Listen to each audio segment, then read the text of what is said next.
na YouTube. Ka anyị wee kwuzie na oge adịrọzi.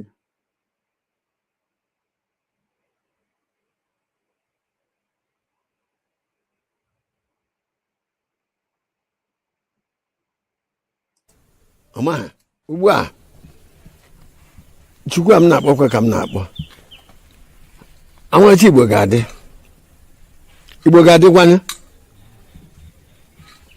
onwe iberibe aha bekee butere anyị Chineke ekwere ka anyị na-ebu ya anyị ga-anọ n'omenala anyị bekee nọ na nke ha ụmụ anyị ga-agụta akwụkwọ bekee gụta nke Igbo onye ya agwa nwanne ekwu ya bụrụ onye Igbo gwa adị agwakwa ndị bekee were onu bekee gwa ha aja obodo na Igbo were onu bekee gwa ha ọ bụ onye hụ nwanne ya asị firifiri onye hụ nwanne firifiri ndị Awụsa anaghị asịrị ibe ha Yoruba anaghị asịrị ibe ha emere ndị River na ndị ọzọ anaghị asịrị ibe ha bụta ọ bụrụ ndị Igbo firifiri eme onye na-asịrị ọnụ ihe kwuru ma ọnụ Chukwu ana m yọgụ ka omenala Igbo mụmụ ichie ụmụnna bụ ike na-akwado m ekwadochie ike ka ihe Igbo na-aga ọfọ a ga-esiri kwesịrị ugbu a ihe anyị nọbụ agụcha n'ọjị ọwụwa ya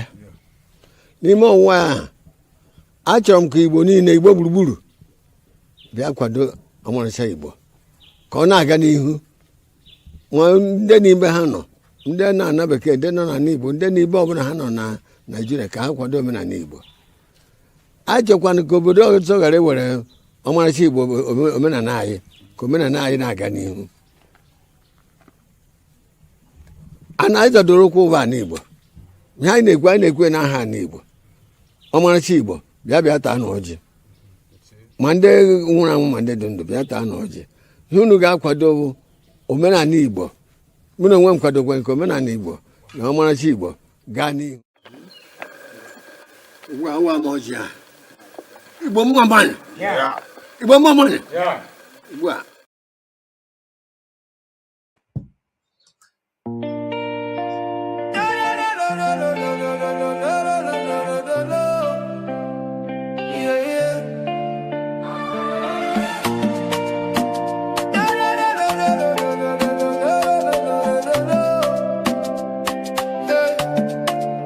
From the streets of Hamburg, across the deep blue sea, a message for the children, for you and for me. Hoping when them is calling, can you hear the sound? The roots of our fathers are being found. We know they forget where we come from. The strength of a lion, the beat of the drum.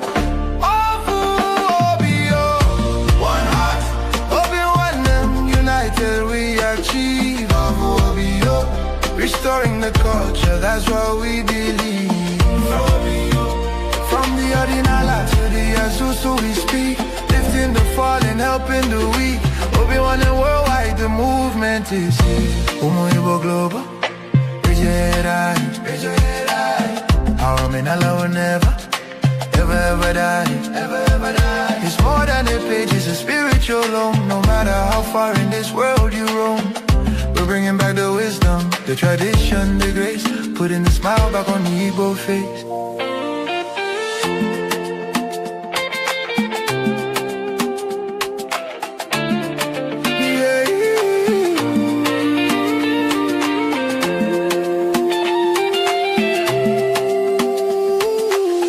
A high energy.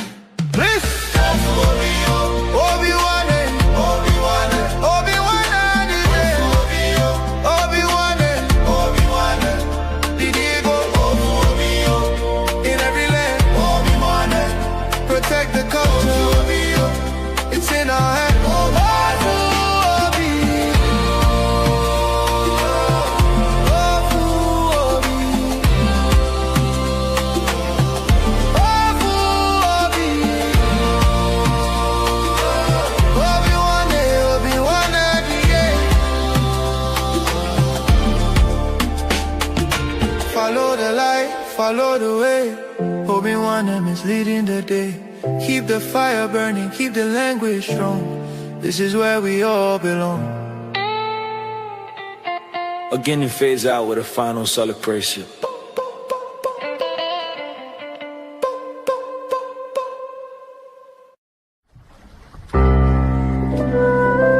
Obi-Wan Global Radio, promoting the culture and traditions of Igbo nation.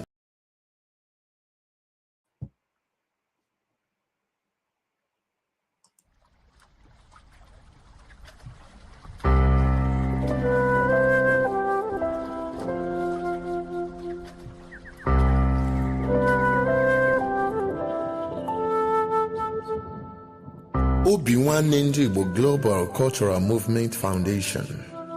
Our mission: to restore the honor and dignity of Igbo nation and its citizens. To restore the pride of Ndi Igbo through the re-establishment of our self-esteem in the true spirit of love and support for one another. To ensure that our past trials and tribulations are turned into a glorious future. To rebuild the strength of Ndi Igbo through her bond of unity. To ensure that Igbo nation reinvent herself and get back on track in order to regain her pride of place in the world. To reinvigorate the ingenuity of Ndi Igbo through self-rediscovery and self-actualizations. To see that no Igbo child or citizen is left behind in the grand scheme of things. For inquiries, call Director Nwachineke Ugu Okechukwu, Ukraine on +380 975 221413.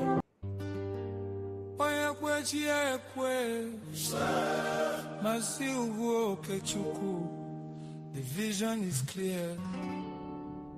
Obi-Wan Global Foundation. Listen.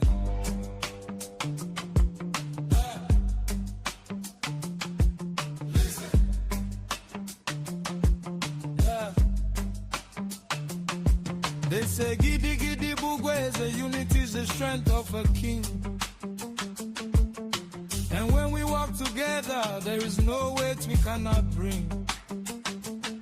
From the red mud of a light boat to the streets of New York City, we carry the heritage, we carry the beauty. Mazi Ugu Okechukwu saw the vision, he planted the seed. A home for every brother, a friend for every need. Obi-Wan, the heart of a brother. Obi-Wan, we love one another. Obi-Wan, in Igbo home and abroad, hear the call. Together we achieve, we shall never fall. Join the foundation, let the movement grow. Obi-Wan, everywhere we go.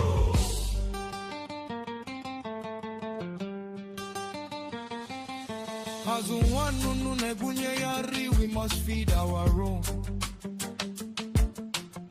No Igbo man or woman should ever feel alone. In the spirit of Onyagana, one day we stand so tall.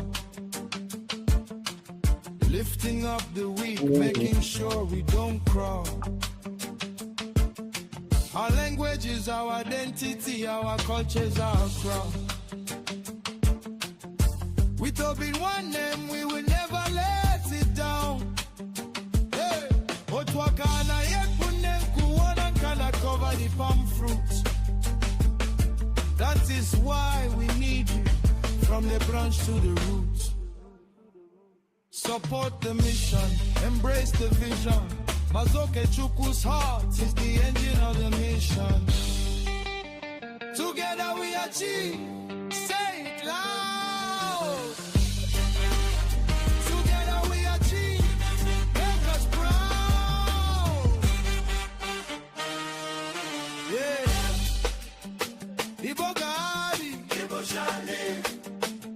Support Obi-Wan name. Igbo Global. foundation.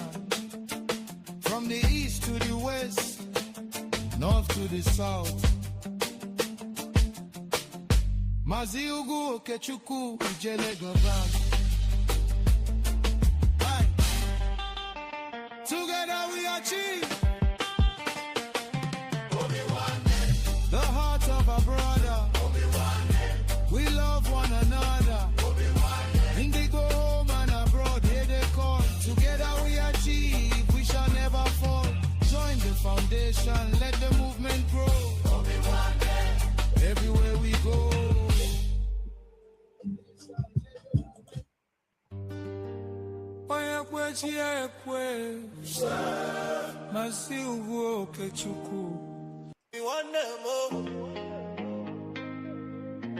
Global coverage 24/7. You know how we do. Check the frequency. Let go.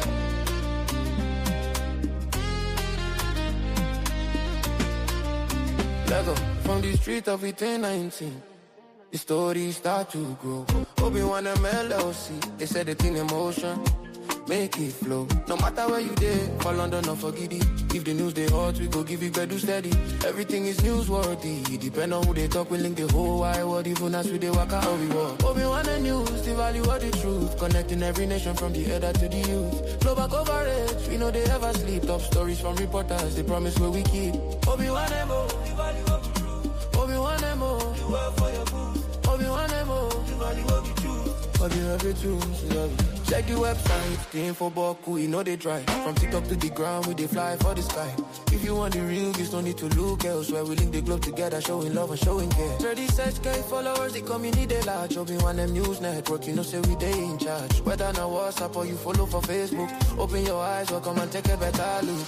Every corner of the world, we link up with a vibe. Authentic reports, now that one be our tribe.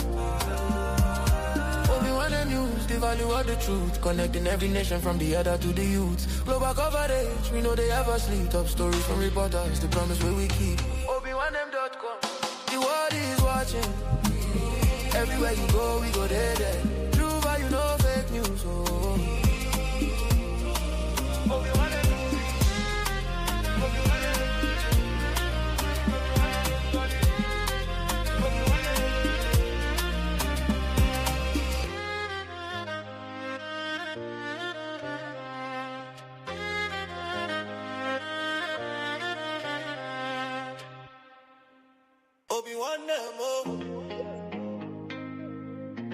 Global coverage 24/7.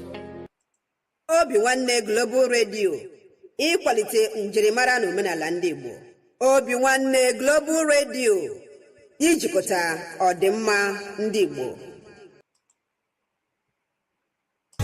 With over 87 million people living in extreme poverty in Nigeria, corruption and poor governance only worsen the situation. That's why Caregivers International Corporation, an American-based organization, is committed to making a difference. We prioritize helping the poor and vulnerable in the 5 Igbo states, Abia, Anambra, Enugu, Ebonyi, and Imo, providing aid to those in need, empowering youth through development programs, and promoting accountability in governance. We believe that those in power must be held responsible for their actions. That's why we'll take any governor to the highest court of law if they abuse their power or engage in corrupt practices even after they've left office. Join us in our mission to create positive change. Follow us on Facebook, X, formerly Twitter, YouTube, and Telegram at Caregivers International Corporation. Together, we can build a brighter future for the vulnerable populations. Signed, Chief Daniel Chika, Chairman, CEO, Caregivers International Corporation.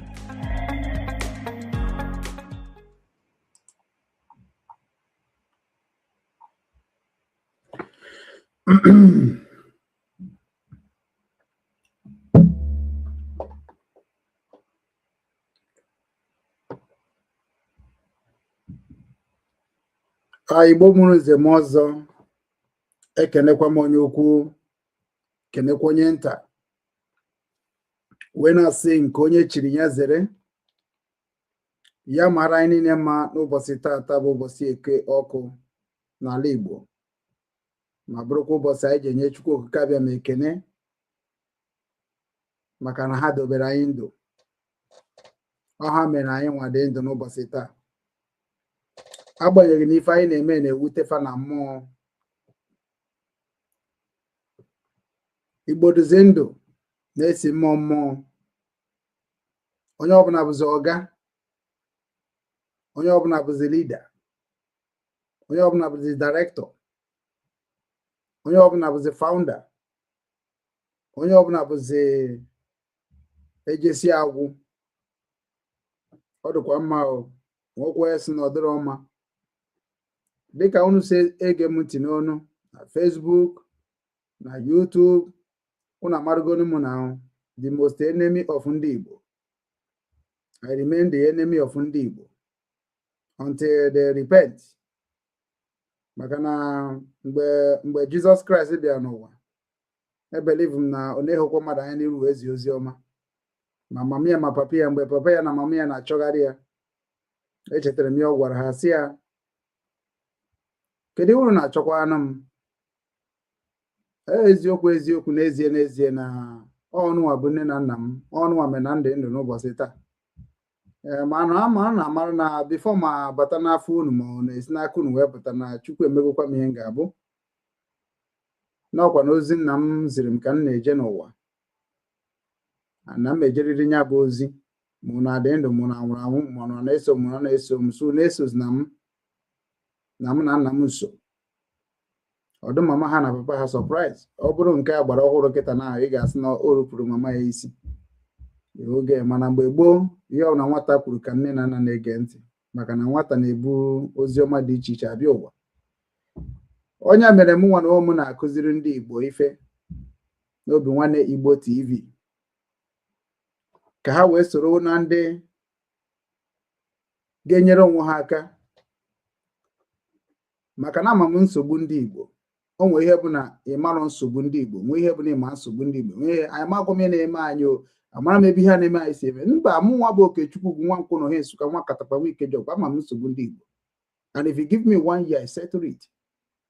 So o nwee ihe bụ na amara m ebe ihe na-eme anyị, ama m ihe na-eme anyị. Ma ndị ọjọọ ma ndị ọ dị mma, emegoro m ha, edobegoro ma dipatmenti ha ga-anọ. And ha ma ndị Igbo sị na ha mara ihe. Ndị Igbo na-agbara Obi Nwanne ndị Igbo ọsọ, maka na ọ mara Obi Nwanne ndị Igbo bụ ejesi agwụ. Because ọ baghị uru ihe ọ sọkwara unu mere n'ụwa Obi Nwanne ndị Igbo ka a ga-eji dozie ala Igbo. Amara m Igbo niile aka n'ụwa niile. Amara m unu aka. Enwere ihe a ga-eji dozie ala Igbo na-abụ Obi Nwanne ndị Igbo. Because na ndị Igbo wee nweriri Obi Nwanne tupu ha nyere onwe ha aka. Maka ndị Igbo enweghị Obi Nwanne na. So ihe ha na lak na bụ Obi Nwanne. Ha enwetachaghị ihe niile ha chọrọ, mana mkpụrụ obi ha na-efunahị ya because enweghị Obi Nwanne.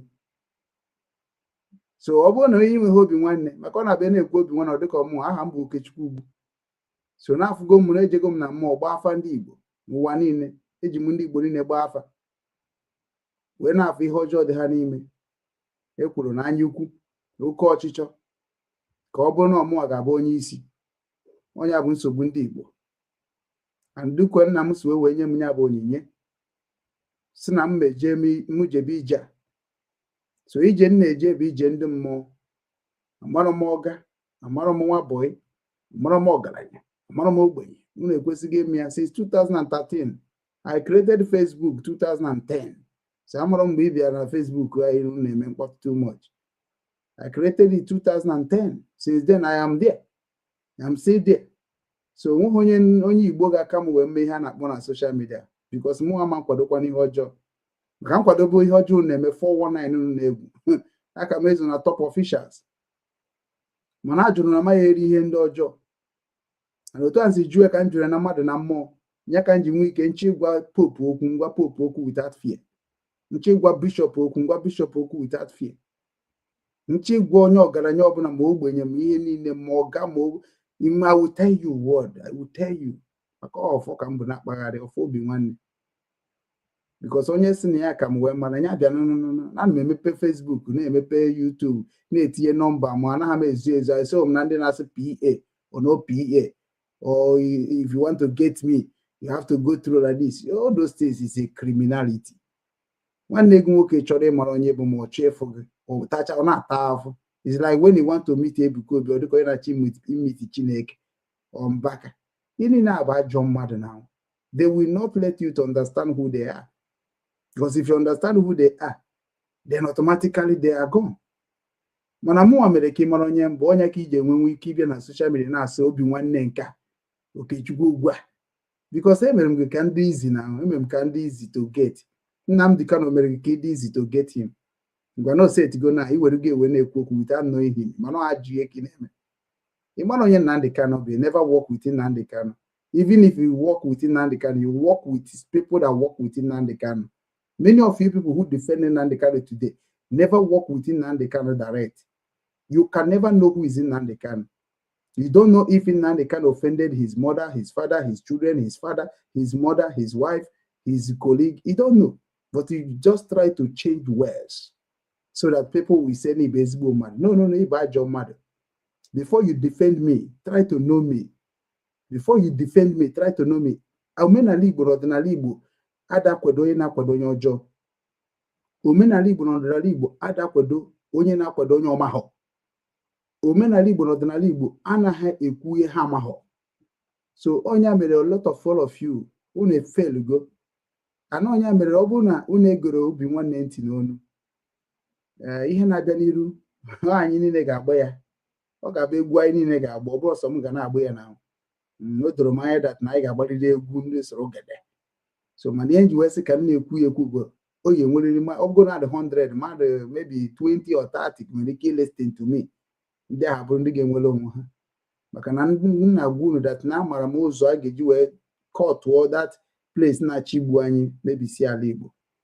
Anya ma eji sị ka mbịa ka nkene unu n'ụbọchị tata gwakwa unu na o nwere ife wetara m n'oziọma.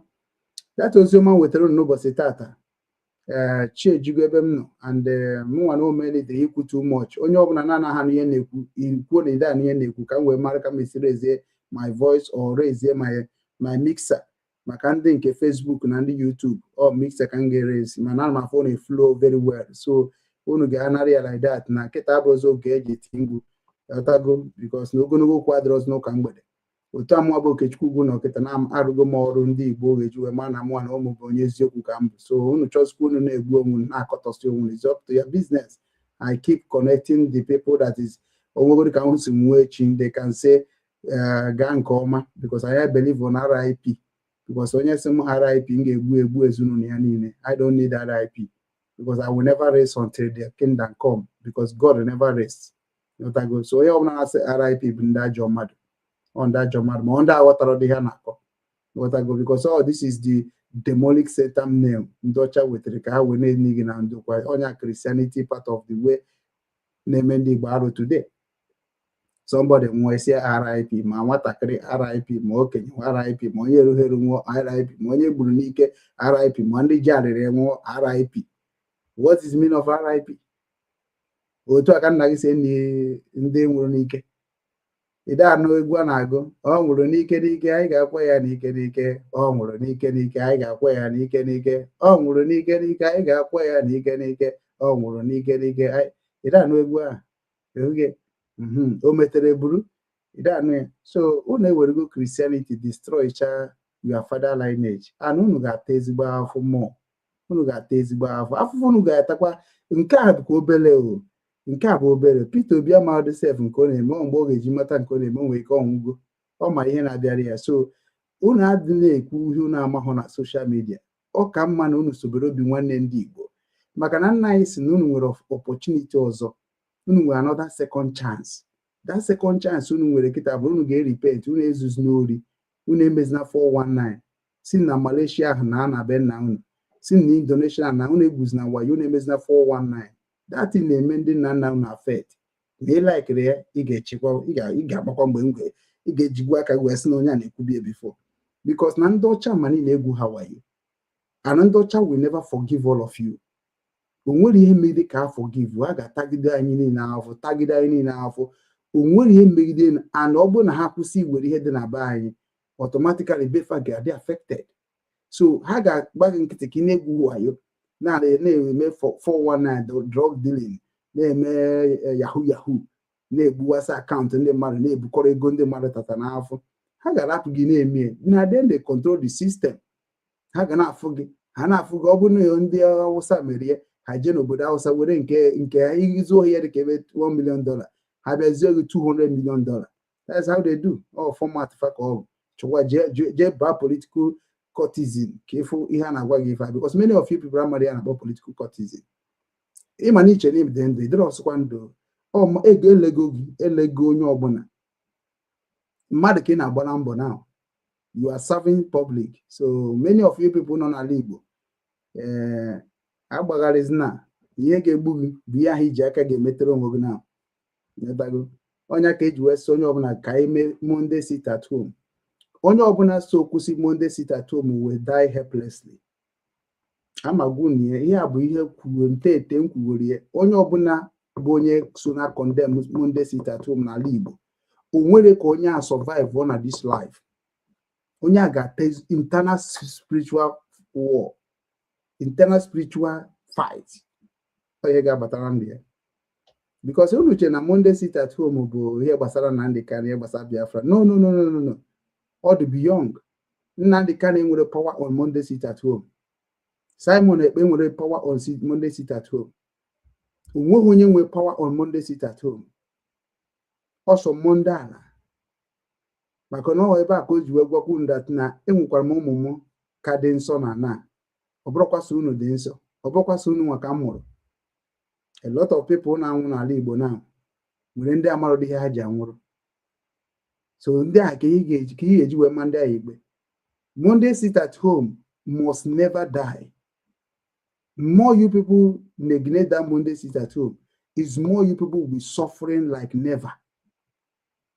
Monday sit at home mgbe eji ekwu maka ndị ọchịchị ajọ ọchịchị ma ndị egburu na-amaghị ama ma ndị niile abụ ndị amị Nigeria gbuchara ma ndị a niile nwụrụ na IPOB because ha chọrọ freedom nke aka ha ma ndị a niile bụ ndị nke nwụrụ na Christianity because na ha nwere nwa na-azọ chi nke fa ma ndị a niile bụ ndị a napụsịrị ihe nke ha kpara n'akpa n'ike ihe niile ahụ bụ ndị ma ndị nwụrụ frustration ụbara ndị a niile na-enye nsogbu n'ala Igbo. So na mgbe anyị ga-enye ha honor bụ Monday ọ bụrụ Sunday bụ arụsị ndị Europe, Friday bụ arụsị ndị Muslim, Saturday bụ arụsị ndị Jewish. So they worship their arụsị on Friday, on Saturday and Sunday. So when are you worshiping your own? They know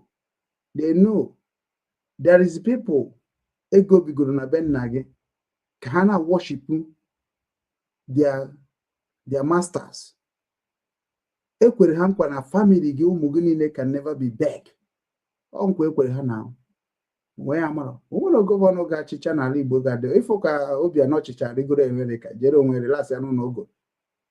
Kedu gọvanọ ọchịchagoro na Nigeria agụ na-agụ ya? Eji unu niile wekwara ngwa ọrụ. So mụ nwa na ụmụ ma secret ha more than their ancestors.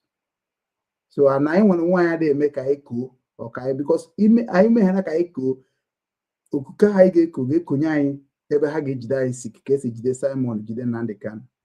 Ụmụ ihe na-agwa bụ everyday. Ọ bụghị na m na-asọpọtụ Nnamdi Kanu na na-asọpọtụ Simon bụ na mama ngwa ha ebe ha meghere maka ndị na-eche ibia ọzọ because na mụ ma gwa unu bịakwa na-ekwe ka isi nwudo unu maka na ọha nwudo unu na-ewerezie sentiment wee na disturb ndị Chineke gọziri with akọ na uche because na nga na-agwa unu ya maka na onweghị onye nọ n'ala Igbo bụ nna ga-aka m wee kọwa ihe na-eme n'ala Igbo. Onwekwu onye nọ n'ala Igbo ịbụ lọya ịbụ prezidenti ị ga-aka m kọwa ihe na-eme n'ala Igbo ị ga-akọwa na m mee ka ala Igbo dị mma. Ọ akara aka ka o ji wee bịa ụwa akara aka Chineke nyere m. Jụọ ese m n'ụwa niile enweghị ike ifu anything danger or anything problem in my life. For what? Ebido m n'oge esibe omume esibe kwụba aka m ọtọ na-ekwu eziokwu na-achọ ọganiru ndị ọzọ na-akụziri ndị mmadụ ihe m mụtara n'oge.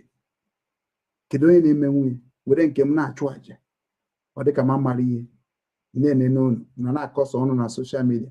Ekreti m Obi Nwanne Foundation to help those people who want help. And m emeriri ihe ụfọdụ che nọ itinye ego n'Obi Nwanne ma ọ bịa kwado Obi Nwanne ewega. No, don't come. I shall never beg you to join Obi Nwanne. That is my word or my key word. Mboso ọbụna Germany mụ na Germany nọrọ ọfụma because Germany enweghị ike ịchụ onye aka ya dị ọcha.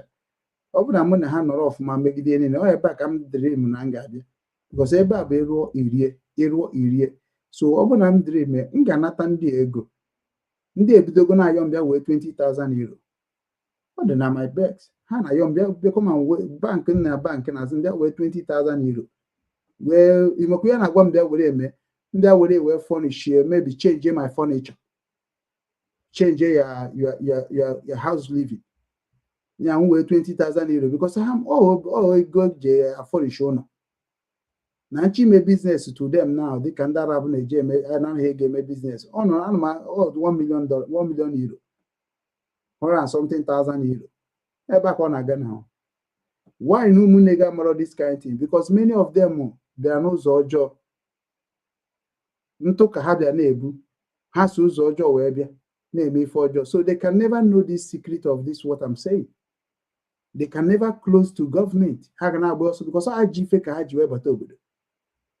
So ọ bụrụ na ha je gọọmenti ga research about them because in anya ndị Arab ma ndị ọzọ na-abịanụ they are coming through their brothers and due to na ndị nke dere izizi apịakasịa n'ụzọ so ndị nke na-abịazi through them now when ha na ha atasikwa afụ ọ ebe otu a like nọrọ m na-eme business with the government of German now nchikpọgote ndị buy through Obi Foundation which is na ana m ese ndị ego na-edobe receipt nje ese ndị ego ihe niile abụcha for future record mgbe m ga-agwa ha na nwere ndị na-enye nri na Nigeria because of the situation ha ga-support them freely because na after evidence I am planning my future unu na-abụrụ ọgbọ unu obere ogo na nwụsịsịba because na unu cha niile bịara ka unu rie nwụọ ọ bụrụ na ụbịa ka unu rie dozie ịmanụ unu aka amago ebe m Obi Nwanne na-aga long time mana unu ka na-eme n'ime mana nwoke ọ bụrụkwa ji ife that is how life work ude ewutekwana m sọsọ ihe na-ewute m how people die helplessly in my home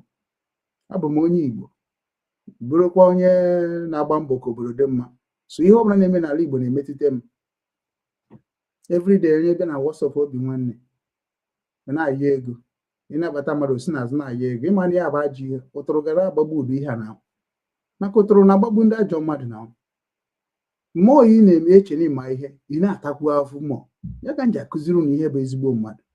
Ezigbo mmadụ started from your compound. Ezigbo mmadụ started from you. Ọ bụrụ ifte esi m na ịbụ nwa Chineke. What makes you nwa Chineke? Enwere agwa eji ama nwa Chineke. Esi na ịbụ ụmụ Chukwu. Enwere agwa eji ama ụmụ Chukwu. Otu anyị na-asị bụ I'm a Christian, I'm a die Christian, I will die with Christ. Kedu agwa Christ kpara ị na-akpa ya? Kedu agwa Christian ị na-akpa ya? So onye a bụ ihe ọjọọ juzuru ụwa ka m na-asị ka m mee ka ụfọdụ mara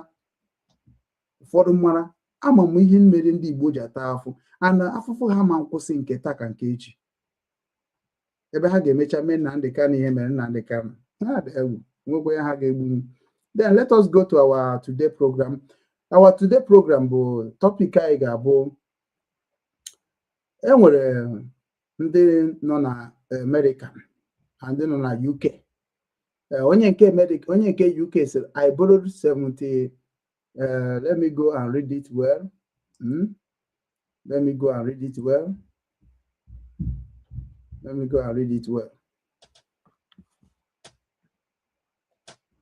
Okay, never come to see no where I think yes. And that when I phone home ever come like na name na my phone. I na YouTube read there. O nwere nwanne anyị nwoke ndị nọ na UK. The topic na YouTube and Facebook, I borrowed 75,000 pounds from UK to invest in Nigeria. Now, onye akita na-akọwa say, let me now read it in a way, in which has today. I borrowed 75,000 pounds from the UK to come back and invest in Nigeria because the government told us to come back and invest in the country. However, The same government is running our investment as I speak. I am considering counting my losses, packing my belongings, tearing up my Nigerian passport, and returning home. I have a friends who have burned their Nigeria passport because of stuff like this. A guy shouted out after claiming that his investment and the business were ruined and demolished in Abuja without any notice or warning. From Nigeria to the American automotive sector, have another one. Now, ka anyị kwugodunu ka anyị jeze weta video onye nke anyị kwuru maka ya. Ka anyị weta video onye nke a kwuru kịta now because it's a video. Ka anyị weta ya maka ndị na-asị anyị bịa mee invest na Nigeria, ndị otu Obi Kubana, ndị joinere ndị arụrụ ana wee na-eme ihe a na-eme na be anyị. Ọ dịka ịmana sometimes ọ bụrụ na ekwuru eziokwu unu ga-atakwu mmụọ ana ndị ọcha laikwara ihe na-eme na ka ha wee na-enakọrọ na ihe dị n'azụ. So that is it. I get anything. Thinking of counting my losses, packing my load and going back and tearing the Nigerian passport. I have friends in the UK that have done it. I'm thinking of that as I speak.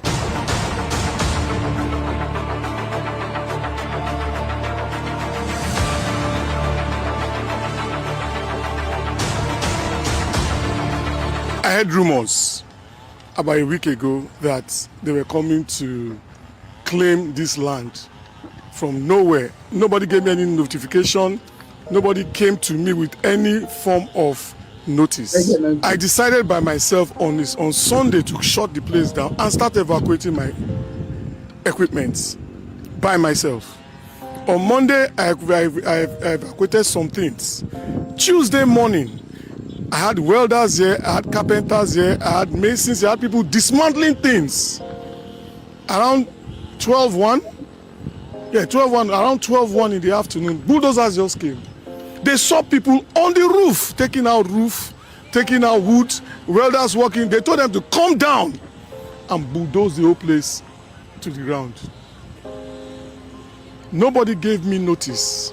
I took a loan from the UK, £75,000 to come and invest in Nigeria. You people say we should come back from diaspora to invest in Nigeria. I've never done one government contract. I don't know anybody in government. I'm not even interested. Okay. I came with money from the UK to invest here.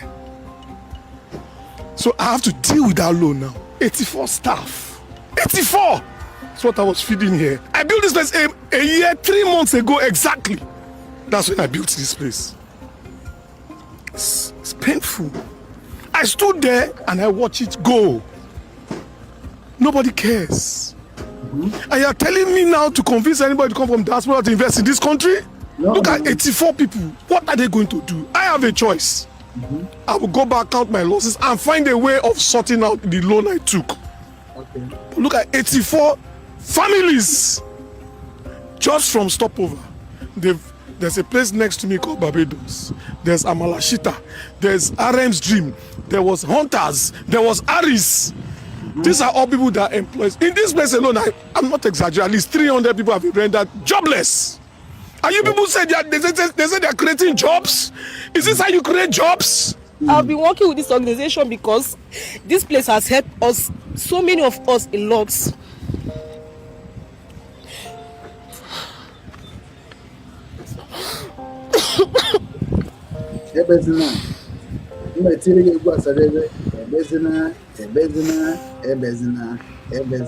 Most times, but I don't blame those people that are stealing, because this is one of the major reasons why people go outside to steal. The government are not helping matters a lot. They are not. The little place we are working to feed our family, and they have taken it away from us. Nigeria has happened to me. This is where I feed my family. This is where I don't even have anything to say, but all I just want to say is that I am disappointed in Nigerian government. I'm so disappointed. I have 3 children. Right about now, I don't just know what to say because I don't know the way forward anymore. I've been working with Stopover Bar and Grill for 4 years now. But presently, I don't even know where to go. This is the sad reality. I don't know where to go. And my staff count is over 20 staff counts in the club. And I've been here since February 14th, so it's not even up to 6 months that I opened this establishment. So basically, obviously, you know how business takes, like my profit, I've not made my profit yet back in the business. This is actually one of my first structural investment that I have here. And, you know, people always say, come back to Nigeria, come back home, right? And I came back home to actually invest, and this is what's happening to me right now. My business is gone. Even while we are moving, the tractor came in and started chasing us. They started chasing us with the tractors. You understand? All our things, a lot of our things were inside there, were crushed. You know, a lot of our things were damaged inside. But come on, this is so unbearable. As I am now, I am useless. I don't know what to do because this is where my earning comes from. Not just for me, the rest of our staff. We are rendered useless, not even just jobless. We are useless right now like this. Sitting at home, this is where you are expecting at least at every ending of the month, something is coming that you can use to take care of your family. As I am now, basically everything in my house, I support my family with this little earning that I'm earning here. And right now, they have rendered me useless. I don't know what to do from now on. Well, this affected me mainly as a student. Because after now, I don't know how to further my education because this is where I get my school fees to pay for my school activities. So for government to come now and demolish this place and render most of us, me and most of my colleagues, jobless is very bad. It's really frustrating.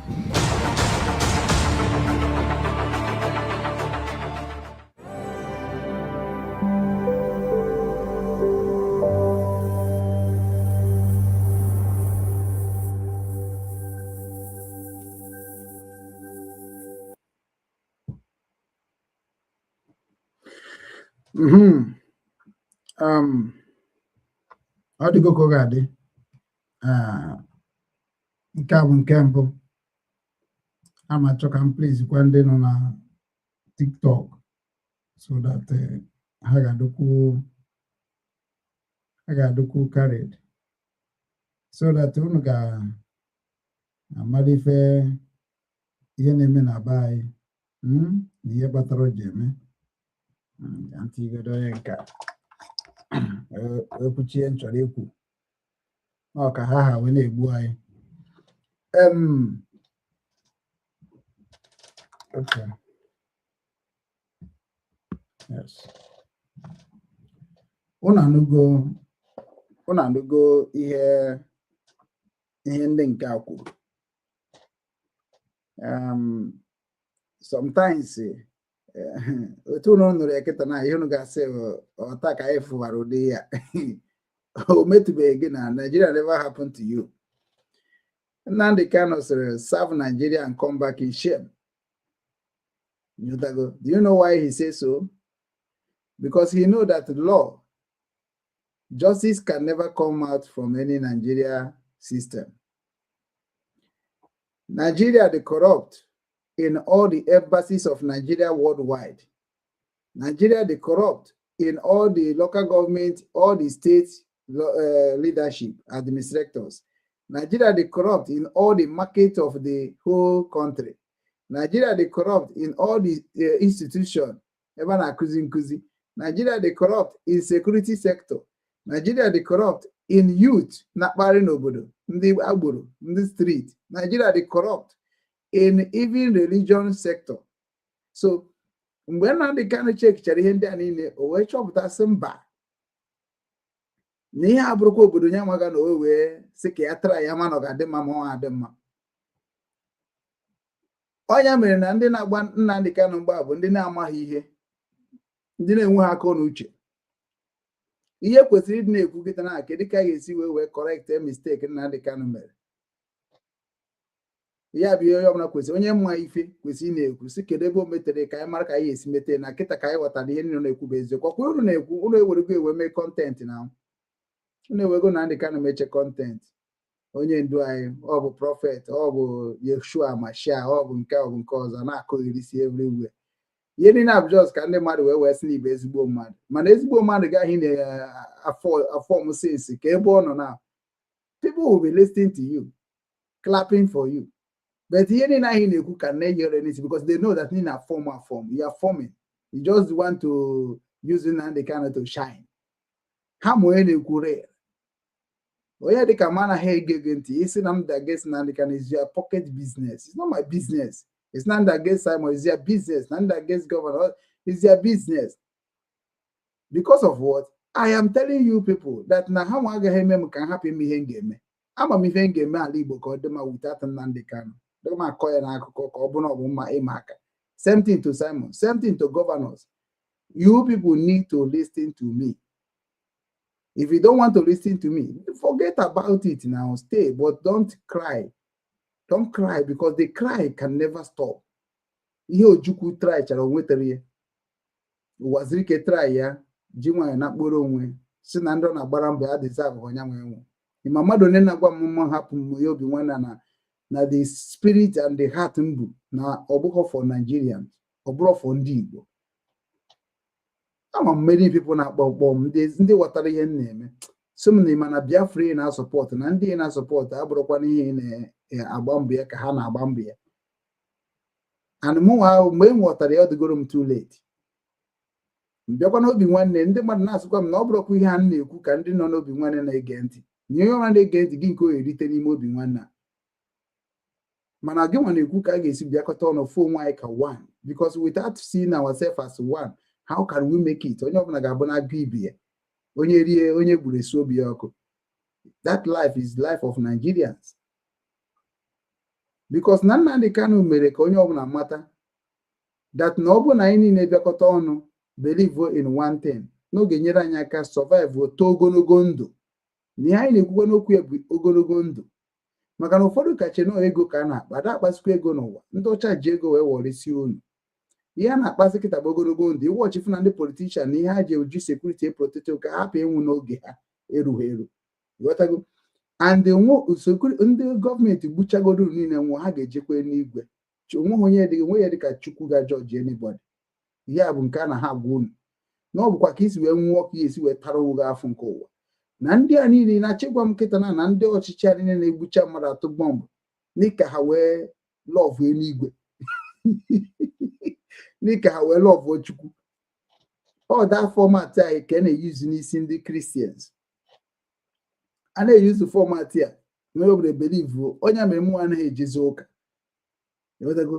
Nwa ụmụ nwaanyị Naijiria ka na-achọ ka nọ, ụmụ nwaanyị Igbo ka na-achọ ka nọ, ịkpọ ha na fon ha na-asị gị ị na-ejekwa ụka, gịnị ma ede eje ụka? Mba, mmanụkwa ị na-eje ụka. Whereby na bishọp unu na pope unu bụ ndị ori from day one. Even ndị ọcha mana ha bụ ndị ori. Imeti iru nga ales gịnị mmanụ na-eje arụ ụlọ na Sokoto ka afọ na-ekwu n'isi Kristian. Ha mara na ọ bụ na ha gwa gị bebe ka nna gị, maka nna gị bụ onye na-abụ eme ya ihe emewara. Mgbe gboo bụ nna anyị bụ eme gị ihe imewara. Notago even mmadụ onye ọgbọ tie gị ife mgbe ahụ ibelakwa nata, mama gị ga-ekpu gị ọra, ụdị ọra mama gị ga-ekpu gị. Next generation gị ịbịakwa ọzọ mmadụ tie gị ihe tiwara mee ka iji bugoro nwoke ma ya bụ na-emeriri gị n'agha. Ịghọtago? So onye mere onye ọbụla na-eblem Simon Ekpa na-eblem ndị ancestor ya. Onye na-eblem na nga na-eblem ancestor ya. Ihe unu kwesịrị ime bụ kedu ebe o metere ka anyị jeme edebe, because aka nọ n'agha. Ha tara igo nọzi kịta na ahụ ha nọcha n'ebe dị iche iche. How many of you people can now reset Igbo land? How many of you people now can rebuild Igbo land? How many of you people can stop corruption? How many of you people can now do more than what they have done? You cannot do it. You don't have it. If you get ndị dị ka anyị nweziri ụna na-agbara anyị ọsọ, enwere m ihe ọdụ be m, ebu m ihe ọdọ n'Enugu Agleri, ọdọ be m, ịbịa n'obi nwanne ebunye gị ị ga-eji dozi ala Igbo. Maka unu na-ejekwa ebe ahụ na-eje, unu ama nweta ihe because ndị gbara unu okirikiri bụkwa ndị ahụ mere unu na-ata afụ. Onweghị ga like iluzukwa ebe o si enweta. Gọọmenti nwere ebe ha si enweta enyere ụmụ ha aka. Ọ bụrụ na gọọmenti anaghị enye ha ego, kedu ihe ha ga-eji wee zụọ ụmụ ha manya business? What do you think them to be doing? ọ nke ị nwetara enweta ka ha ga-eji na-eriju afọ ifuge. So ihe a bụ game, ụwa bụ game. Ndị nna anyị ji weta onye n'ose na ha ụwa bụ afịa, onye zuru nke ọnaba. Look at how ndị Igbo nọ na social media na-emisbehave. Obodo ndị ọzọ dị busy na-arụ teknọlọji, na-edoziri onwe ha, na-arụpụta ọtụtụ ihe dị iche iche ha ga-eji chekwa ụmụ ha, chekwa obodo ha. Gịnwa nọ na social media na-akọ ọnụ ana m afọ ebe waja ha ejego na nke waja mana ndị anyị na-ebu ndị atụrụ furu ụzọ. All of them are atụrụ furu ọhịa. They are in Igbo land. Instead of ịbịa mebe ka Igbo land ma ha dị na social media ka iwe wee na watch ya, because nke nwa nọ n'obodo Igbo bụ a lazy human being. Do you think that making money, thousands of euros, thousands of dollars, do you think no you make a human being? You are a slave. Ndị nọ n'ala Igbo amarugo that na okay, how many people n'ala Igbo na watch onye dịka waja onye dịka Jofezak, onye dịka Million Widow? How many people they watch them? All nwa bụ this, I nwa bụ slave juru obodo Igbo. We can be watching them. Hana asasị anyị isi na romance anyị. Look at ihe waja na ọdịkọ ha na-ezuzugharị na social media. Ha na-akọ maka agwụ, ha na-akọ agwụ, na-akọ ọgwụ, na-akọ dibịa, na-akọ ikite. These people they are too useless, too fantastic useless people. Ni abu youth obodo, ni abu future of leader of tomorrow. And a leader of this is leader of tomorrow. Abacha go mkata with India funa, he no brain. And the yeah they may be they like no what that is their choice. Oh, he like reha.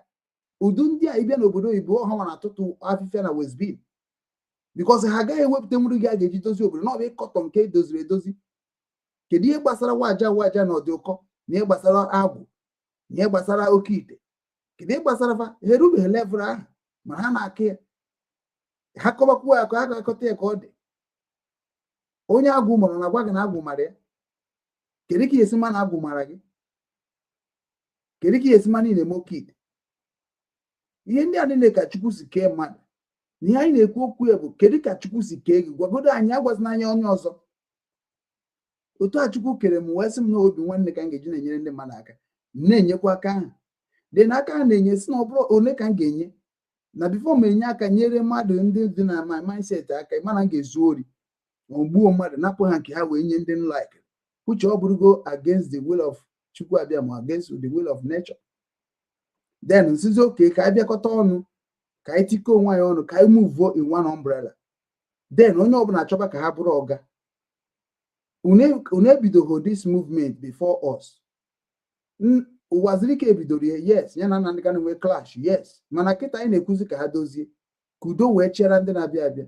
Mana many of you people na-akụsi ya ka unu wee were their problem wee dozie nke unu. Mana ndị dị ka anyị nwa bịakwa na-asụkwa unu na ọ bụrụkwa na ọ bụ ntị sebe ya ga-eji wee nweta be anyị. Oke, Simon abịakwana dọrọ nke Nnamdị Kanu kpakwa ike, nwoke onye kwuru okwu dị ese ka mara ka a ga-esi mego dozigoro Nnamdị Simon Ekpa with ndị DOS before wee gaba n'iru na-etisasị ya. Now unu abịakwana ka unu werekwa Ngozi Orobeze art ya. Mana onye nke unu na-akọtọ bụ Ụwazurike. Do you think that the God that created Ụwazurike, the iche na God created you? Do you think that now if he say God punish you Ụwazurike, God will not punish Ụwazurike? People like all of you that are against Ụwazurike maka gbasa Biafra, unu ncha ga-ebu Ụwazurike ụzọ wee nwụọ. Ihe a bụ ihe na-agwa unu, ọ bụghị ọnụ, ọ reality. Onye afa gbakwa afa, onye ụwa bịakwa ụwa. The same thing ọkụ maka unu si kpegidere Buhari ekpere, kụwiri ọkpọ n'ala, megide na-emughere kandụl Buhari ọnwụrụ, mgbe unu chọkọ ọnwụ. Even mgbe ọ dị ka ọ nwụrụ, unu ewere emebe okwu asị na ọ bụ Jubili, Nnamdị Kanu kwukwe ya, anyị niile na-eso ya. Mana ọkwa ọ dị ndụ, achọghị ịma ma ọ bụ Jubili ma ọ bụ Jubili, o si alive to prove you people that na unu ama gwanwu Chukwu kere ụwa ihe ọ ga-eme.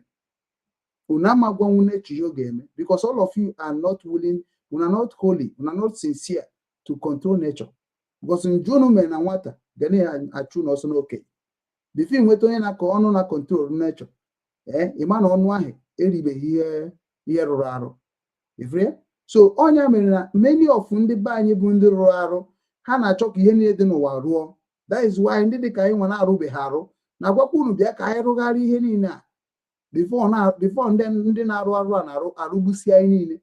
mana ọ bụrụ na unu China arụgo arụrụ a, na ihe na-achọpụta na almost 99% of ndị Igbo bụ ndị arụrụ a, ha bụ ndị ori. That is why, because afro m ndị bụ ndị ezigbo mmadụ n'ala Igbo, I never see. Isi na Igbo ezigbo mmadụ, then let us go home. Let us go home and challenge ndị ajọ mmadụ. Because ihe anyị nọ n'ala Igbo na-abụ ndị ajọ mmadụ na ndị ezigbo mmadụ is fighting. And ndị ajọ mmadụ karịrị ndị ezigbo mmadụ, ya ka ha ji win. So mụ na ga ma bịa na social media bịa na-akụ ogologo akọ. I am ready to go and fight them. And the massacre, because of two battles, you must stand one place. And the bunda John mother, and will list case ama. The baseball mother will list case ama. So the by John mother of one day of when you go, I'll buy a dobena or declaration of war. Because I told me a good guy. Ibu mother abra jife. I have been saying it every day. Ibu mother abra jife. Yeba jife kisi buonya. Gini kiji buye. Maka na ebubere na gbogbo. So ụmụ Igbo kwesịrị ịghọta na ndị Igbo bụ ajọ mmadụ. We need to fight them. Wepụ ha n'ụzọ. Olese wepụsịkwa anyị niile. Mana according to nna m sị na ha ma wepụcha anyị niile because ha chara niile emecha nwụọ. Ma ọ bụgodu na ha nwụcha ha, na ọ ka bụkwa ụmụ ya.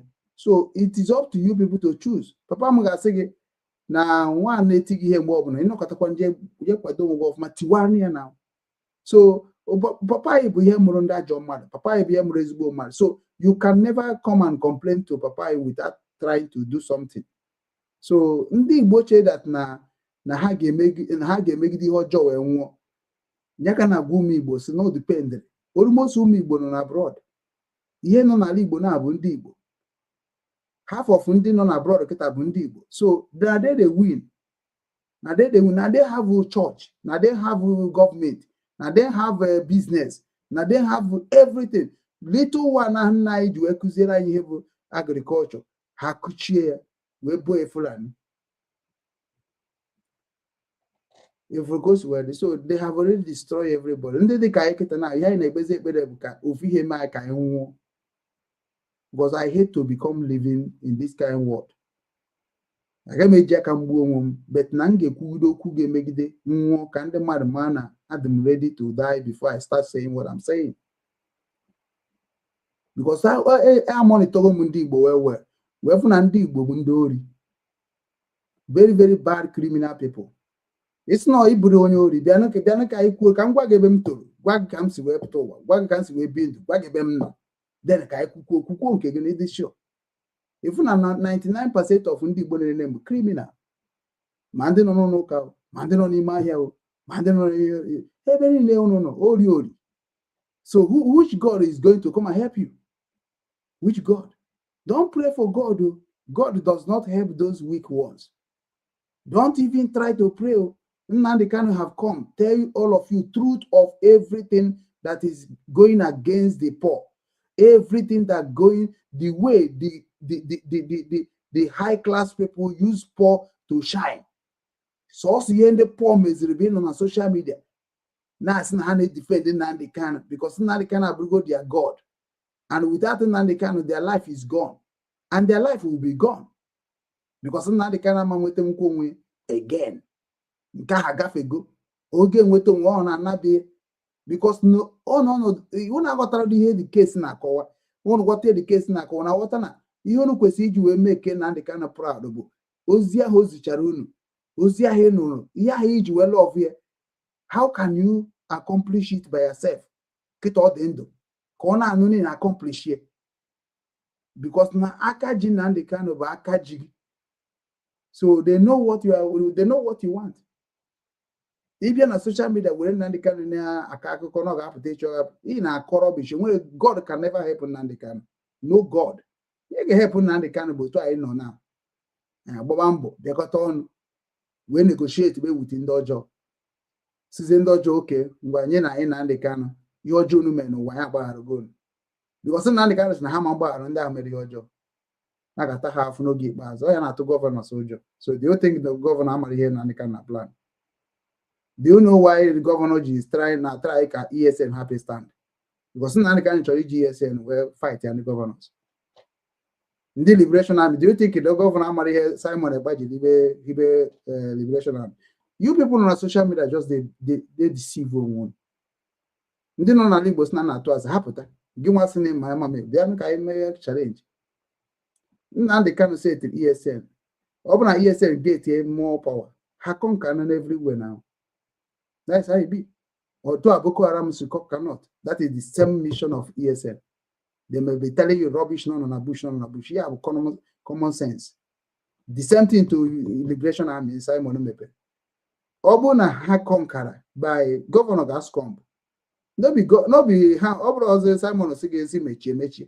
Nani can say mechi. They don't get the power. And as they get the power, the Western world may lose. So Western world there's a bank within the Nigeria and the Igbo billionaires. However, now and can cap work so when I was in Andy Igbo hate in Nandi can 99%, you're not Jomo Kendi Igbo. In that Jomo, that means you are part of it.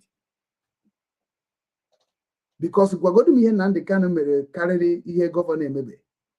Governor on the check it. My name is not boss on Nandi can because of format they use you not boss on Nandi can not boss Simon. Some hopeless youth on TikTok who never had challenge you, Papa. I got challenge you even when Gadeba na saying na what of Ndebu also. You are mad. You are a fool. Ndebu also for what? When you Buddha, if one and can of if you get us all the Osuni nebu criminal. Didn't know Subunduri. Oh, Yakaji Buma. Can the end also name over the Ibunabro 419 Yahoo. Go and look for so what is the business of also people? Nkebununa Moron Bendori Batanabun. Kedi kamari gesi batana obodunu bubunu unamara mgbe egbubedunu jentu ya hụ na amaghị obodo ya kedebe yutu osuni nenu kedebe yutu gịnị nwanne ko na obodo unu je threat na ndị ka na threat Simon kedebe yutu ni na ahụ ọ yutu ahụ busisiri ndị bunu eso m na-ekwu ya before si na onye ọbụla bụ onye na-create anything no na-create bụ security ebukwana any nonsense abịa na side by because obodo niile nọ n'ala Igbo dị iche iche.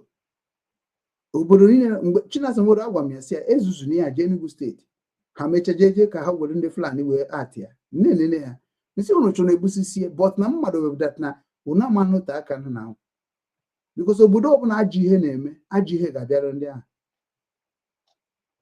Obodo ọbụla ajị ihe na-eme ajị ihe ga-abịara ọ bịara n'izu ọbịa n'ọnwa ọ bụrụ na ọ bịa ha mgbe oge ahụ ọbịa n'oge ndị ọzọ. Imo State, the life of Imo State worldwide a na-enyo enyo the same Anambra State life. Webe ndị Enugu akọpịrị bago na o nwere ndụ unu bichara bụ ndụ a ga-atụ n'afọ ekwesịrị ikpochasị obodo niile dị n'ala Igbo by this time cause papa unu bichara ọbara aka papa unu dịcha ọbara kunu si wee kpatasi ego na asọ ọgịrịga wa na nwa ma ndị dị na n'ọgụ ma ihe niile ma ume esere ma ihe niile ebekwa ka ha si kpata ego ịmakwana cheke ka atọ eze ha sakpa ego give that na nwere ha ji ndụ mmadụ kpọrọ. They don't think about human beings. They think about material things. And when they think about material things, they know that material things can make them live long. So who are you come and telling in the Igbo na one day na gwa ume Igbo na say that na ọ ga-adị mma. Onye dịka onye nọ na Azọmọgọs na ya bụ Bishop Cardinal Nze ọbịa nọ na ekpere ne wa na ọ na ha batakwa bịa gosi na ọ ga-adị mma. Ọsọ ka ọ gbara na ọ gbara ọsọ jeri adịrụ na Rome. Adịrụ ka ori na Rome. Because otu akịta nọ na Germany ka ọ nọ na Rome. Ọ nọ na Rome n'ụzọ nke Kraịst. Mụnwa nọ n'ebe a n'ụzọ nke ndị refugee. Efere so ka ihe dị iche. Anyị rapụsị ebe anyị gbajesi obodo oyibo je nọrọ. Onye ga-edoziri anyị be anyị. Then anyị mgbe anyị tolite wee chọpụta na ihe unu na-eme anyị unu nwa bụ ndị bụ ụzọ jebe na-eme anyị dị njọ. Anyị ataba afụ. Ndị bịara ikwu ekwu bịa ka ha kwuo na-egbube ha. Nnamdi Kanu kwuchara ihe niile o kwuru bụ unu si na ihe niile o kwuru bụ ezigbo ihe na ọ bịago na mmezu. Ihe Nnamdi Kanu kwuru amagwa mezi 3/4 ya bịabeghị na mmezu. Ọ bụ 100% ihe Nnamdi Kanu kwuru bịago na mmezu nwere ike bụ ihe dịka be 4%. Ihe o kwuru abịabeghị na mmezu erika. Ọ pretend unu niile na social media unu pretend too much. Nnamdi Kanu sị ka ụzọ dị ụzọ abịa ụzọ adịgo ụzọ adịbeghị na ọ sị ka ọkụ na-adị ọkụ adịgo ọkụ adịbeghị na ọ sị ka mmiri ka akọchasịa esi akọchasị gị akọchasịbeghị na ọ sị ka pọt dị ebe niile ka na-ebunata ahịa na kago ọ dịbeghị na so kedu nke ihe niile o kwuru kedu nke bịago na mmezu Because all who want fake life, who have fake information on the no will be a destroy you. I know they keep ne destroying or to now say. Because unu chani na ebi ndụ ọjọọ na-ebi ebe na Chineke na atụ na afọ n'ụwa na atụ na afọ ụwa jugo unu pretenders everywhere ka e wee sị na ọmụ na-ekwu ka e wee sị na ọmụ chọpụtara ya. Look at what you people ji Nnamdi Kanu wee na-ekwu okwu na social media epụta na asị na Nnamdi Kanu na onye nwa founder of IPOB onye nwa bụ the leader. You are talking out of point. Ị na-ekwu just na ka o wee dịka enweghị ka ị na-agwakwana Nnamdi Kanu ọ bụzi nyanwa bụ God of Igbo land niile ọ ndị Igbo niile ọ Biafra niile. Ihe ọ bụkwa a human being like you. Ọ ya kunu megide wee fuo ụzọ n'ebe Jizọs nọ. Ya kunu megide wee fuo ụzọ ebe ọ Jizọs ka eji wee dufuo n'ụzọ. Unu chọkwara imekwa ka Nnamdi Kanu dị ka Jizọs nke unu. Whereby that na Nnamdi Kanu eputibe onwe in a position ahụ. Because onye unu na-eme bụ ka unu gosizie ndị ụwa niile that without Nnamdi Kanu, you people cannot be alive. That even what Nnamdi Kanu said, no one get jack me. And we do from Korea Nnamdi Kanu could not get me one. Point one. So message called Genyamu. Ogeje Korubo. Ogeje Buaku. Ogeje Chenche. So which one? Now you all can walk over J maybe. What's the Gimaraki is me and no Gejeruna? Can I do not the is a messenger. A messenger can never ever complete the message without the paper is reduced. Get check here now. Even on social media, you get general or give where is the time I get or work power man can and the Baba Simon. Kitune Kubo and Simon name of ma. You need have hypocrisy. Or put to a kunga questions no be one name of ma. Manozo Akanabo was be one of Fako, maybe of ma. Malaketa care about Akanabo Cabo Akanabo. When they make 1.5 will be one. When they make 1.5 for Kechku, they make 1.5 for be one TV. Because now, to a case where Zunu, Paponu Buz or Busi send them mad where Zoro power. So the blood of that on a father don't nanya. Ulu fi homona hama. Bunu geju a mali homa happy go. Nyaka night where Torun in where said that na ndi Bana ha bosso, mili mob na mili amazuho haro. The man in a be a papa baron. Kedi odika. Unu ebego na-ebo ndị gbara mbọ before ebubo na waziri case riri ego Nigeria. Who is the Nigeria? Nigeria bụkwa he ndị Igbo. Nigeria bụ ndị Igbo. Unu na-akọ akụkọ maka ndị mere ọgụ jide na gbogbo. Ihe kwesịrị ịbụ business, kwesịrị ịbụ topic. Kwesịrị ịbụ topic. Topic kwesịrị ịbụ gịnị ka na-agabiga na? What is the problem? Ka onye na-ataga afọ na? Onye mebiri ngwa ahịa anya. Onye anọrọ 75,000 pounds.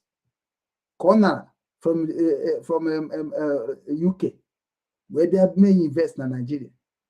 Ona agaria. Nigeria ndị ọchịchị bata. Ndị ọchịchị ọzọ bata je kwasasi ihe niile without compensation. And ego biri na UK ọkwụchabeghị. Then onye bụ onye Nigeria mebirie and onye bụ onye Nigeria mere invest.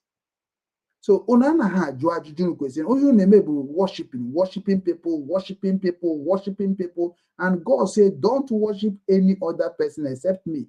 And how you can actualize what I'm telling you about the God and about even the creator, about nature, you are the God in the universe. When you start seeing yourself as a God, it is when you understand the secret of these religion leaders. When you start seeing yourself like a God, you begin to understand why politicians don't want to lose their power. When you start seeing yourself like a creator, that is when you understand the system of the world.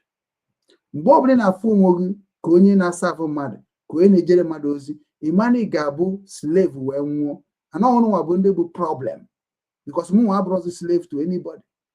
Ihe is nrụọrụ gị ọrụ nrụchara gị ọrụ kwụọ m ụgwọ ọ mgbe nọ Nigeria ka m bụ slave kịta na obodo ọbụla na-akparị kịta promise I'm a worker, I'm working and they're paying me. If you get but now enwere m the power to stand on my way. Enwere m ike ime ka o si wee masị m without following the law of where I am. Even though I'm not going to buy, the same law na guide them na Germany ga guide come buy because of law. ịnọrụ be nna gị ga-emegide mmadụ mba, ịnọrụ be nna gị ga na-ezu mmadụ ori mba, ịnọrụ be nna gị ị ga na-alahụ so ụlọ ma alụ ọrụ mba. So the law na guide Germany is the law na guide my fatherland. So if I live in Germany, the same life I'm living in Germany is the same life I'm supposed to be living in my land. And that is why I'm educating our people that living in our land that they will hear each and obodo Igbo na alabai. Living alabai ka the ala obodo Igbo mma. Now the problem na ndị gụrụ akwụkwọ na Bible, the stark illiterate and a when they say that you are not educated, those people that are educated are a fool. They are the one that is go to acquire knowledge of the infrastructure and the structure. Habatazi na bai unwe di head infrastructure ha na nke ha na arụ eru echeje kpotabonye China. Look at Oti enwero ndị injinia nọ na Abia State. Ihe niile nọ na Abia State n'ụwa niile nwekwa injinia. So Oti na-ejesi n'obodo ibe akpatara na onyocha video na onyocha rubbish. This is rubbish. Because na ije chọ ezigbote injinia nọ na be anyị nọ na Abia State. Okay, that means the whole Abia State youth, the whole Abia State people, they are none of them engineer. Kedu na ndị Kanu zuru na Radio Biafra? Also that na ị ga-ebuild nwe without ndị ọcha. Because mgbe ọbụla ị ga-ekpọtaba ndị ọcha ga ịmana ndị ọcha rụọ ọrụ main road. Ha chọọ etinye ihe ọ ga-abụ etinye there. In 10 years, main road ahụ agbari into pieces. Ọ ya ji karịsị unu na onye ọcha chọọ o tinye bọmbụ sef na okpuru wee time ya ebe ahụ na-ehichi ya ọ time ya ọ nọ 10 years the thing blow there asị na nekwe o. Kedu ihe mere otu uche ga-ama ndị na onye rụrụ ya nwere ike isi etige trap. That's why ya sị jiri aka gị chekwa be gị. Kedu ka onye ọbịa ga-abịa chekwara gị be gị? Hey, common sense unu kwesịrị iji wee na-edozi bụ unu na were na-egwu egwu were na-egbu onwe unu. Ihe nwegoro ka isi chịkpọta ya China, nee ka China si mee, nee ka ndị oyibo si eme. Otu a kịta na unu chọrọ ịrụ ụzọ, jee mụọ unu ka esi arụ ụzọ ahụ n'obodo ahụ. Ha mụgosi unu na nata jiri aka unu wee mebekwa ya. Maka na ịmụta ya ị ga-amụtakwa ma kedu ya na-akpọ ya material eji arụ ya. Ichekize na material ahụ ọ dịbu unu ịnọkwa na bụ na gorozie machine n'aka fa bịa moduo. And ka ị na-egoro machine a ka ị na-ajụkwa ha ka esi arụ the machine. Ị bịazie gị chọkwa ihe eji arụ machine arụọ ya. It manifests bụ ihe niile ahụ iji arụ be gị na be gị. That is why our father toro ogologo ndụ. Ha nwa ji aka ha arụrụ onwe ha ụlọ. Ha nwa ji aka ha eruru onwe ha kichin. Ha ji aka ha kọrọ onwe ihe ha na-eri. Ha ji aka ha echu mmiri ha na-anwụ. Ha ji aka ha azụ anụ ha na-ata. Our father did it because they know that is ijebe mmadụ wee yọọ ihe ma ọ bụ nara ihe. Ọ ga-ebutere gị akọmọnụ tomorrow. Ọ ga-ebutere gị esemokwu tomorrow. So ibe gị na-achọ isoro na-achọ. Ibe gị na-enweta isoro na-enweta. Onye nwa bụ na-aga n'ụwa. Onye niile na-aga n'iru. Mana iji na-estik na nke mmadụ nwetara mgbe ọsọ nyere gị enemi abịago, iwu abịago, ekworo abịago. So that is why eji wee sị na onye Igbo na-ada arụ ọrụ ịma na onye ahụ bụ onye ori ka ọ bụ. Ị na-eze ya n'ala Igbo, how many thousands of ndị Igbo bịa na-arụ ọrụ na ndị ada arụ ọrụ na why are you not going to see criminality? Why are you not going to see ndị kidnapper? Why you cannot see all those things? That is why you na ndị kidnapper this time they are a fool. Ndị na-ezu oshi they are a fool. Soro zubo oshi maka Chukwu kere m na gị Faith Mba ma kwuo okwu Soludo ma kwuo okwu n'anya if ndị dị ka anyị change one day because anyị nwekwa ike change one day. Ọ bụ na anyị zigide ozi okwerozi we have to turn the monsters. Then onye dị ka Peter Obi o nwere udu hit na ọka to God ka ndị amị stand mwede. Ihe mere ndị be anyị ji enwe problem to them na ha anaghị akpa nkata ọfụma eme ife. Nọ na-abụkwa ebe ha na-akpa nkata ka eme ihe ofu onye esiwe imi. Onye mere na ESA, onye mere na Liberation Army. I told them ka m bata n'ihe ha na-eme ha jụ because ha chọrọ irigo ego ha riri ha erikwana ya ọbara ka ha ga na-agbọ. Enweghị onye ọbụla nwere ike create ife na ala be nna m bụ ala Igbo ka ọ survive ntụkwasị ka nwụọ. Try ya na ya na try ba na ya na onweghị onye mere na-akpọ m ordinary meeting na-akpọ m na-afụkwa many of you people ka bụkwa ajọ mmadụ. Unu enwebeghị obi eji echekwa obodo. Unu nwe obi eji echekwa obodo. Ọ bụrụ eri na ka na-akọ n'ogologo akọ. Kedu onye bụ Peter Mba? Kedu onye bụ Soludo? One night all of them will run away. Because na Boko Haram ejegunu mindset unu ga-eji were edozi bụ unu mana unu enwe na capture ya. Only on na-agwa ndị ọcha na Boko Haram na-enye nsogbu. Why Boko Haram ji enye nsogbu? Ọ bụ the same thing we are crying in the southeast. Let ndị ọgaranya rapụ anyị aka. Let ndị niile abụ ndị lazy people rapụ anyị aka. Ha si n'ime ọhịa anyị pụọ were na-achị anyị ọchị. Nnamdị Kanu ezie Nnamdị Kanu ka ozi unu echiri ya gbuo tiri eti na mkpọrọ. Anyị ezie Simon mee unu eje kpochie na Finland. Then what do you want us to do? Obodo a kịta na-abịa deport na anya mbịazie kịta na aka mbịa kwụgharịbara street. For what now? For what? And I could men need to wake up. Men need here on Malaysia, no Indonesia. Let us plan massive return back and delete all those people. I swear. Forget about the same thing you are talking is the same thing they are talking on their way. But in case Achai Mafre, no one must survive. No go fit survive. These people are all here, all you might be caught. Caught be join go now. You no go fit come out. So I say the you wait choke IPOB, I choke IPOB but court. Covering there about how cool one. That is what our all the ancient had the limit. Ebo na hand on one in we talk who job. But how one day and the can have na but buruha. Because when we are talking, I know worry man, more when can I who is this guy? Where you are? Yes, where you am now because he never try me now. I try out me with me where my that no way am over. Started with us. So when you start with us, we every hub. So what makes underhand start with him, our brother? The same mentality Christianity give you. That is why you think nonsense. People him and actually goes and konuche. Or gab everything. Akonuche the highest. You have you go do one in the konuche. And the man konuche they cannot control it. So obohona mara ne kukuru akonuche. Akonuche bụ gift ka ọ bụ ọ na-abịakwa kwa mgbede Chukwu na ama onye nwere obi akọnuche maka na onye nwere akọnuche nwekwa esi na-ekwu okwu ka ọ rapụ ịkọs their problem in future mana onye nwe ha akọnuche bụ onye nwe Paul na-ekwu ka o si masị ya na ọhịa ahụ na-ekwu ka eji wee ma ya ikpe na anyị nwere nwaanyị na-ekwukwa na-ekwu amago that na gị nwere oge na-ekiri m na-echere m na-ekwu arụ na mgbe ị bịara igwe agwụ maọbụ ngwa gị na ọgụwa bụ ụzọ kwuba arụ ahụ onye bụ ụzọ kwu okwu ka na-egbu na onye bụ ụzọ bụ ihe ọjọọ ka na-egbu ọ ka ọ dị na omenala ọ ka ọ dịkwa na ụlọ ikpe ndị ọcha because ọ bụ na Nigeria na-eme m ihe ha kwesịrị na-emere anyị kere ihe anyị na-agbakwa na mba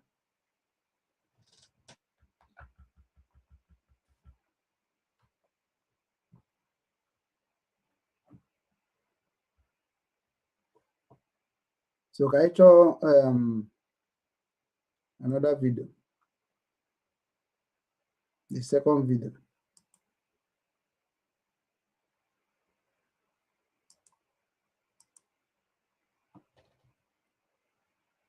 What's happened? We can fix up to 25 vehicles at the same time. So any model vehicle that comes in through my building, we'll be able to diagnose it, we'll be able to fix it less than a day. It depends on the complexity of it. It's because we have the equipment to do so. I am a Nigerian. I'm the owner of Faith Mba Ford in Westminster, Vermont. He's the first Nigerian, the first African to own a Ford and Toyota dealership. Welcome to Faith Mba Ford. This is beautiful to have you from Nigeria, at least to see what we do. Here is our waiting area. Around this area is our sales department. So you have all the managers, and also the guys that handle all the finance and all the transactions. And here is my own office. So this is what I say, and of course, watch what is going on in the business. So how many people do you have in this building? So we got about 100 employees in total. Here we have all our parts. Every single part that are being used to replace the vehicle, we have them all stored in that building. Oh, wow. Yeah. That is huge. Hello. Wow. This is the whole warehouse. And it goes to one aisle, American. And it turns around the other aisle. Wow, this is huge. So on this side, we have all our Ford technicians, and this is the commercial big equipment line. And then on this side, we have all Toyota lines. This is all Toyota, and this is all Ford. This is alignment equipment. With the alignment machine, it handles everything for the alignment, and the computer does everything for them. When I first joined Toyota, we had 1,300 Toyota dealerships and Lexus dealerships in the country. Out of the 1,300, we have about 44 they're black people. From the black people, when I bought the dealership, it was the only African person that owned a Toyota and Lexus dealership. There was none. Owning and operating a franchised new car dealership in the US of this magnitude is a major financial commitment, considered a multi-million-dollar operation, often demanding millions in inventory, working capital, facilities, and franchise rights before a single car is sold.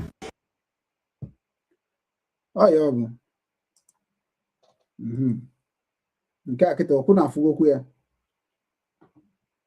onye nke a tinyere kịta bụ onye instead of ya ebe mepe amamihe na Nigeria o mepee na American mee 100 people work as employed wee na-eme na-enye ha ihe ahụ ịnọsi na-eme ka ọ na-eme na America na Toyota or partner with them. Man, isi innocent na ka gị na partner innocent na na-efe isi kpakagba maka innocent is working with the Fulani nọ n'ala Igbo. The reason innocent motor cannot move like other company in the world because innocent with a greedy mindset.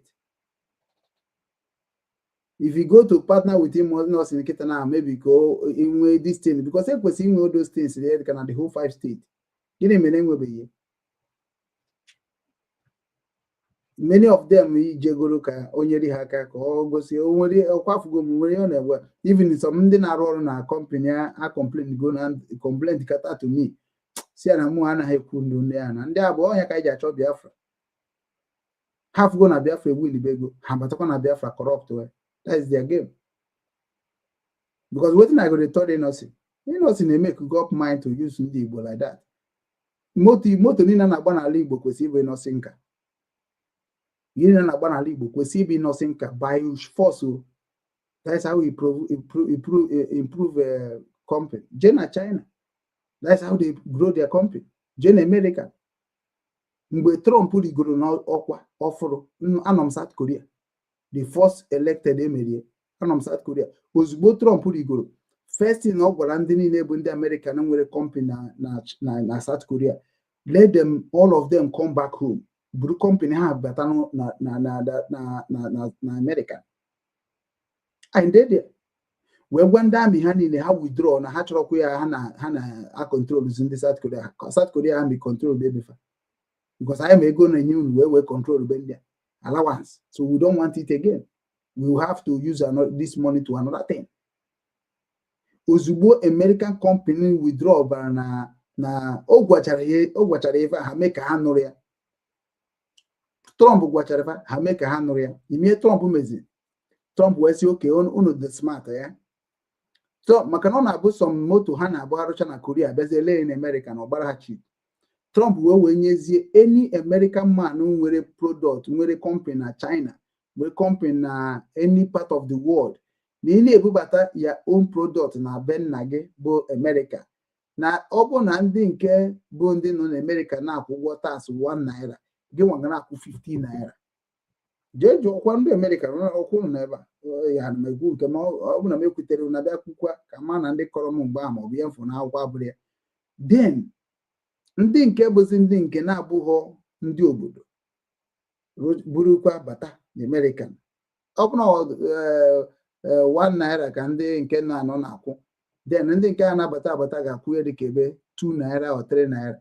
Mana ịbụ ha na onye American citizen nwee company outside America chọọ ka ị na-ere the product n'ime American to God taa sị ga na-akwụ ebe ọbama ya sị gị bukọta company na back.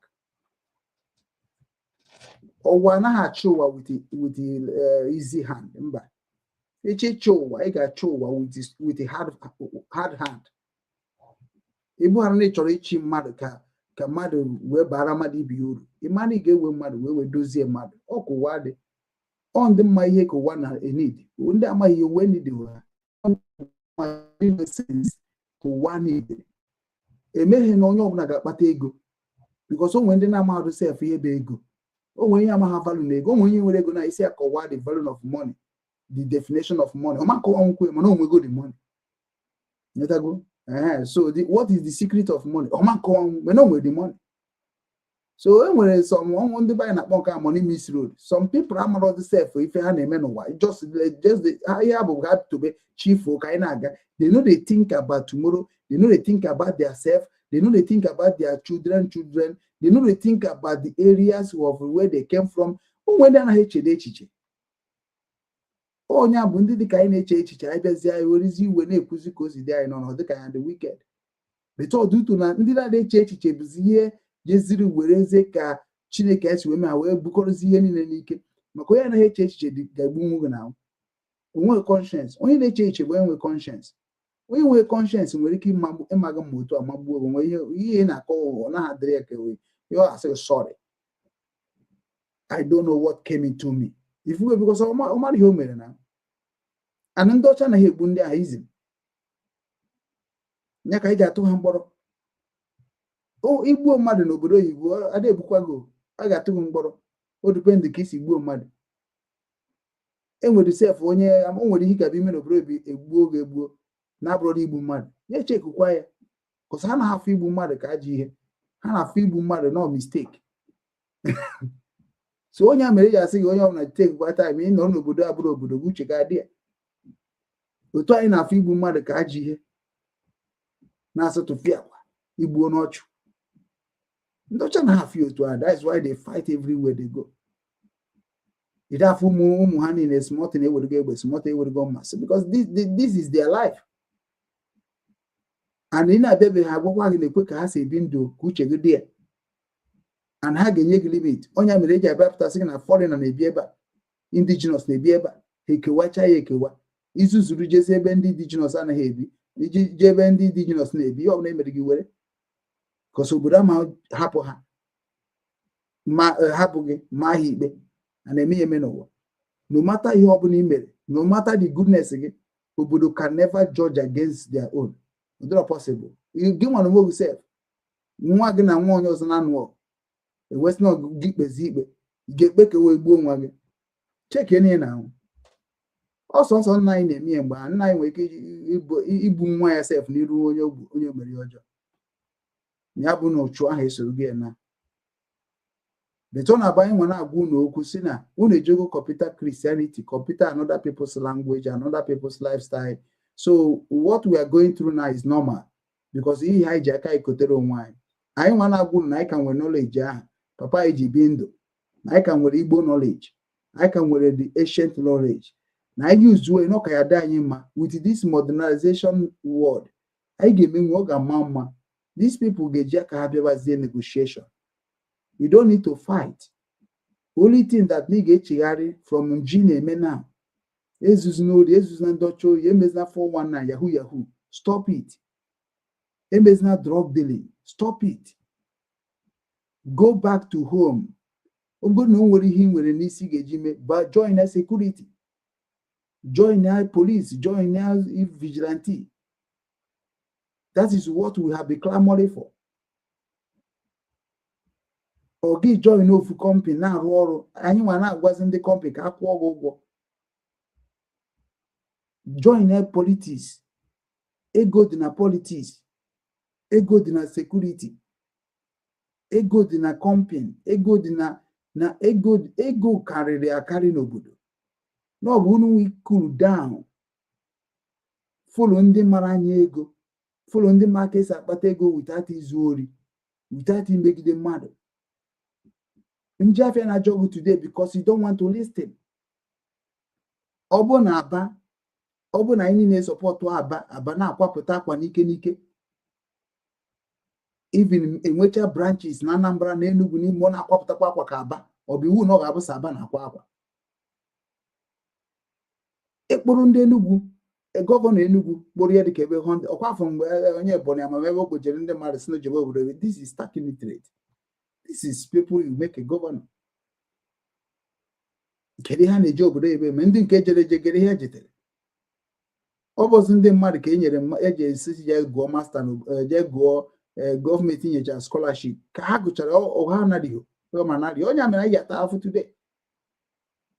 Udu ndị na-arụ moto kịta na America na-abụ ndị ji scholarship wee je obodo ebe ma ọ bụ ndị papa ha zụchara ori wee zụọ ha n'akwụkwọ because na ala Igbo na ala Nigeria ọ na papa gị nwere gị agụ nwa akwụkwọ where can you reach? So ndị na-agụ akwụkwọ bụ ndị papa ha bụ ndị ori, ha na-eme ajọ ife with the same corruption of the system, because without ha ime ajọ ife they can never get that money now. Everybody who have money in Igbo land, ha chere na-eme ajọ ife. Go and check it. It's not about bịa ka nkọwa business ahụ na-eme ka ngwa nke isi eme ajọ ife, because gọọmenti na-eme isokwu na-eme onye ọbụla ketụchara oke. Iyi kpọrọ Tinubu bụ ihe ga-abịara gị 20,000 votes, because you are also doing on your own little way. Yeah, Tinubu na-eme in the highway, gị nwa na-emekwa nke ị na little way, so enweghị ekpere ga-emete ya n'ala. So na ọ bụrụ na ọmụnwa bụ onye bụ gọvanọ of Enugu steeti, ije na Aba sị na onwe ndị na-akwa shu, na-akwa akwa, na-akwa akpa, na-akwa ọtụtụ ihe dị iche iche eji ebi ndụ. Why can't me say, okay, ka mkpokoro ihe dịka ebe 5,000 youth ka eje na Aba wụọ gị kpọta a teacher ga na-abịa atichi, emepie dịka institution ebe a na-akụzi ka esi akwa akwa, a na-abịa ka klas. Ọ ya m ndị obodo na-akpọ integration, a na-amịa ka klas. Onye na-abịa akụzizi bụ one person mara akwa akwa ọfụma, a na-akọwacha ya akọwa, eme practical, eme theory. Kedu ihe ọ ga na-emekwa mmadụ na-azụpụtakwara na itọrọ akwa ịkwachazie, ọ bụ na ha mụtachazie gị ijeze na China bute machine niile a, equipment ya niile a, ego neko erukwa ịrụ ya dịka warehouse. Ndị Enugu akwapụtabazi akwa efukwa na ya na-eme na Aba, emebe na Enugu, emebe na Ebonyi, emebe na Anambra. Well, how much you go reach? But because of they know, if you are doing well now, what are they going to use to survive? Given wickedness of your governors. Nke a bụ ihe kwugoro bụ ịkwa akwa. Aga ụmụkwa ndị ga-akwa shu, ụmụ ndị na-akwa akpa.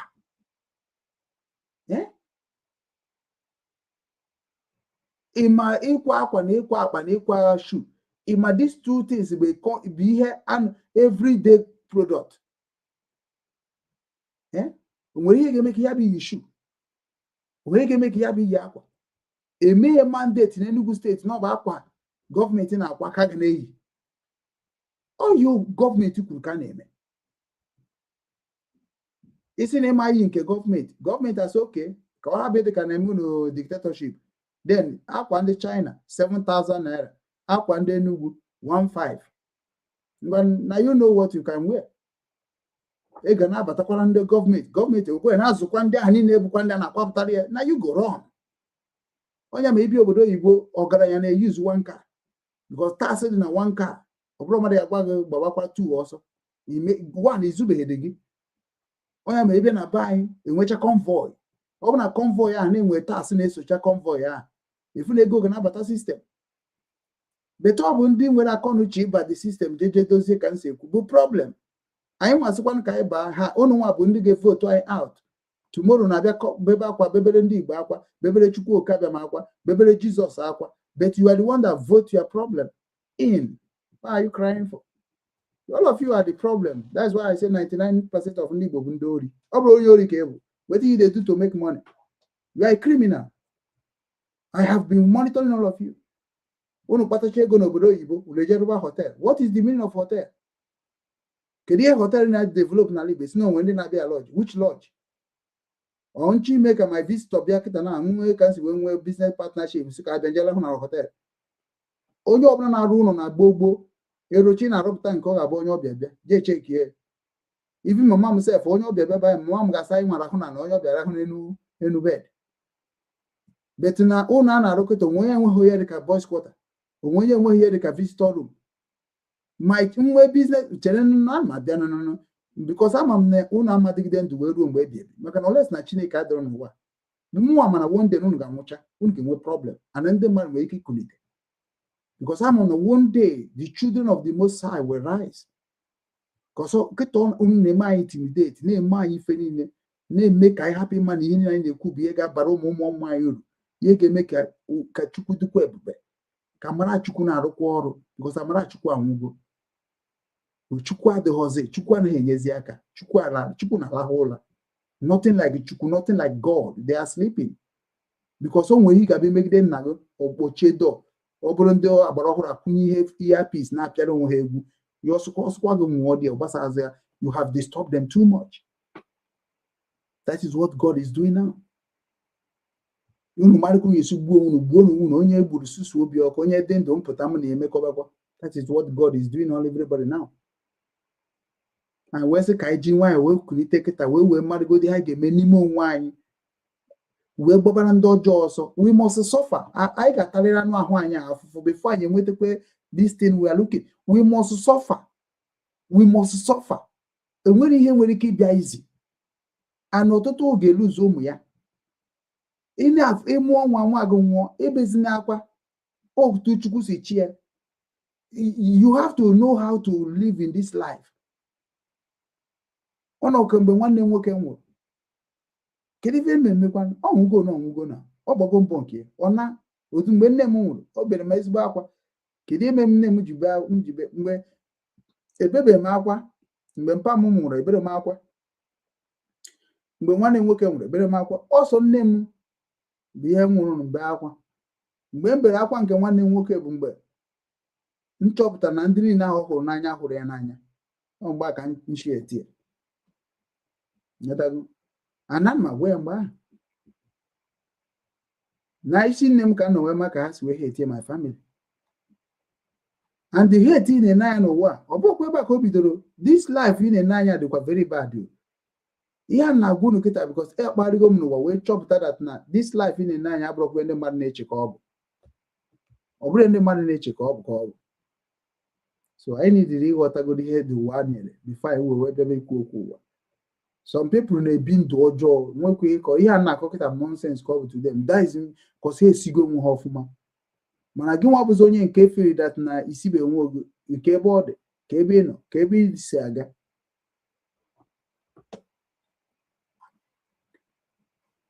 Then Kaina Bata Alex, na time I go.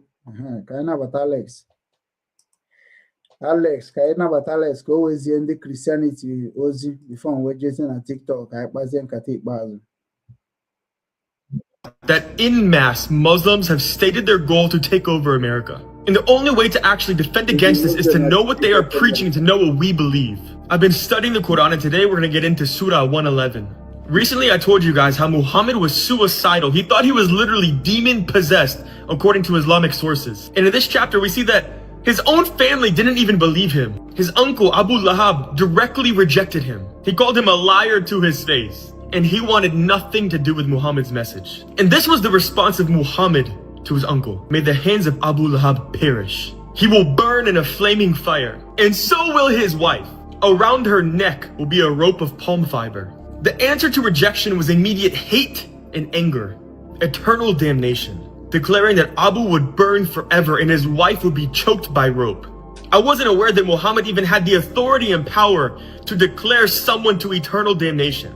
I thought judgment was purely the authority and power of Allah. Yet we see a radically different perspective and heart from Jesus Christ in Matthew 5. He said, love your enemies, pray for those that persecute you, even bless those who curse you. One prophet commanded love for their enemies and that you don't even know God unless you love. And the other cursed his own bloodline to eternal fire. And 1400 years later, his followers are still carrying the same sentiment around the world. Surely, we do not worship the same God. Of course, now, Alex is now, we're not worshiping the same God. We're not worshiping the same God. Oh, you end by Amaro. You go, we don't buy not worshiping the same God. And when then I worship God of evil, when then I worship God of when I worship God of evil, God of good one, when then I worship God of bad one. So I am not going to see man can worship. So when you do enough again, I feel that now is on your name, so on your name. So Alex Nakowa. Alex Nakowa na enwere ndị na-eme ka o si wee masị ya, nwee ndị na-efolokwa iwu ka Bible si kọwa, love your neighbor as you love yourself. Ihe abụrụkwa ihe ndị ụwa na-ajụ gị, abụrụkwa ihe ndị ụwa jụrụ gị. sometimes like this, on a check and cook. The end of an like a cannot to us, a nay romance yoku, Atagone cook as needed diplomatic, moderate. Hey, man, your job, but to do it. Everyone in choose go like this to live life. Okay, but you're not going to the worst thing in making me as only will be a Christian. The worst things he gave me, I am not going to for future children, for future. You understand me? The worst thing is in to accept Christianity. That is the worst thing in America. And they will suffer because Papa is one of. Because I remember when Mama about also I joke, and Pam, but I'm getting kaijete. Kedi I biaba. Why you just me that kind of thing? Because some of that Nandia broke do to her. You get so Jim when I'm going down name. You get on do kabie biara mena enwechara ụmụ dị iche iche. Ndị fada tụbachara ime, ndị reverend fada, ndị kedu na dakpa mansaba tụbachara ime, ma ndị seminarian tụbachara ime. You get ụmụ niile ha amụchara ebe ka na ọ bụ na mother's baby. Ụmụ niile ha park na mother's baby. Ka onye bụ papa ka onye bụ mama ha. Then ọ bụ na akpọpụcha ha obodo ebe ha tocha, where is their hometown? Where is their home? A lot of people, a lot of governors, a lot of senators, enweghịkwa agbụrụ. Enweghị agbụrụ nọ ebe a zụrụ ha, bụ ebe agbụrụ ha. And enweghị obi nwanne ahụ na-eme dịka inwe obi nwanne obodo. Like otu a nwere obi nwanne ala Igbo niile dịka m chọrọ ka ala Igbo dị mma ka ọ dịkwa ka ọ dị n'obodo Igbo. Ọ bụghị otu a ka ndị a si eche, because ha enwere ihe ha na-echeta as onye Igbo. Mana enwere ihe nwa na-echeta as onye Igbo. These people anaghị echeta ihe otu ịma na-eche na ha kwesịrị iche ụta mba. Many of them was born inside church. Many of them was born and throw away, and they picked them. And when you throw away her mama ha, magana babu on idigodi ime nkete we nata na benam. Ngara akodi obodo ga akogide go onu, obro mmadụ asị gị ewepụ. So mmadụ ịtụta ime mkpuke ọ bụ arụ ka ọ bụ n'ala Igbo. Ifuge ma onye tụbara gị ma onye tụbara. So ọ ndụ ka bịaziri mee ya ka ọ hapụ ịbụ arụrụ ana. I say now, no, nobody's above mistake. If we can do cast we puchiaro, the same way Jesus is puchiaro nke nwa jadu ha kwakwara iko. Obozi any na Jesus protect in the Bible. Obozi be na na Igbo na. Ndị na-agba akụ na erikazi, ndị na-ejezi na Libya, ndị na-elezi ejezi obodo Igbo na-agba akụ na obozi ụmụ Igbo. Ụmụ Igbo bụ the last people nwe ike igba akụ na n'ụwa. Mana ebe ụmụ Igbo na-agbazi akụ na n'ụwa ifo n'uwe mebigo. If on we maybe go, Igbo believe na culture and tradition na-ejere onwe ha ozi na nyana mama ha na-eshini na-egwu egwu ọnwa na-enyere onwe ha aka ụmụ nwaanyị Igbo. Mana kịta na ifugo ka ọ dị. Ụmụ amụchara amụ na-enweghị future karịa na. Onye ọbụla na-akọzi ngwa iri gwa m ụta na-akọ ya aka na-akọ nkọrọ gị na ịkọrọ onye ọzọ. Kedu ka akụkọ ya niile ga-esi baa uru? Onye mere na anyị didiri something anyị ga na-abịakọta ọnụ na-eme. Ekwesịrị onye ama enyi wee hate this nonsense ihe mere na this Biafra struggle. I hate it with passion. I voted my time. I was making everything to work, which all work. Mana ọkwa okwefu ndị a na-emere ihe Biafra jide na ụmụ ha niile ga-anwụsịsị n'ike. Ma onye ọbụla ma onye ukwu ma onye nta okwefu onye ọbụla mere Biafra jide corrupt like this. Because mụ na ụmụ mgbe ha na-ekwubu na ihe ji ochi my ID card because of ndị ga-eji eme ihe ọjọọ. Nsị ya na hapụ nụnụnụ onye eme ihe ọjọọ ama na o mere ihe ọjọọ ede n'ihe ọjọọ o mere. Ama m na ha chere na-ebu ndị ajọ mmadụ na-achọrọ dịka mara ha. Because ha emebere anyị dịka anyị emekwuru ha then iwe mara identity ha. Mana ha chọrọ ka ị mara identity ha ka ha wee gbuo anyị gwogwo ka ha were gọvanọ wee rụọ anyị akpụrụka.